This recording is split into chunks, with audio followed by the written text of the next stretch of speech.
아빠.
We all know quite a number of people who have everything that it would take to be happy, and they are not happy because they want something else or they want more of the same.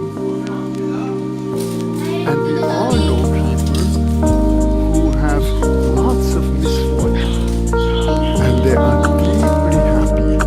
They radiate happiness. Why? Because they're grateful.